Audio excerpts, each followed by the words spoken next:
did it feel like for you as a mother when Mason was born, having all of this uncertainty around what was going on with him? Up until when he was born, I was convinced he was going to be fine. There was nothing wrong. But when he was born, I think I was in so much shock, and they immediately gave me medicine to calm me that I didn't really have a reaction. Yeah. When I saw him again, obviously I cried and was upset and all of that. But after probably 3 days, we came to terms with it. We did research. We figured from all the research that he can actually live with it. He can survive if he's treated correctly. And we were lucky that I gave birth where I did, because the hospital had a special incubator which had a humidifier fitted, and that helped to keep his skin moist. So everything worked out like it needed to. We were lucky. Now we know that he was born with skin that was quite thick. What are some of the other symptoms of Harlequin ichthyosis? Well, because of the tight skin, there's risks of breathing difficulties, because the skin's so tight over the chest that it restricts the movement for breathing. Luckily, he didn't have any problems with that. Infection is always a big risk, obviously because he had the cracks.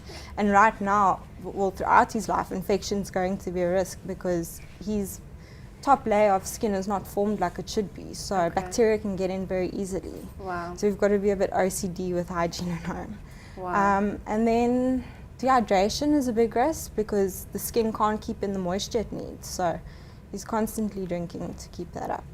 Wow. Now, 1 in 5 million babies diagnosed with Harlequin ichthyosis. Do they know why? How did he get it? Is it genetic? It is genetic. Jonathan and I are probably like a perfect match because we have the same mutated gene. Oh, wow. And the chances are 1 in a million that you're going to meet the person that has the exact same gene. Jeez. It's mutated. So when Mason was formed, our genes met up, and that caused a mutation in one of his genes.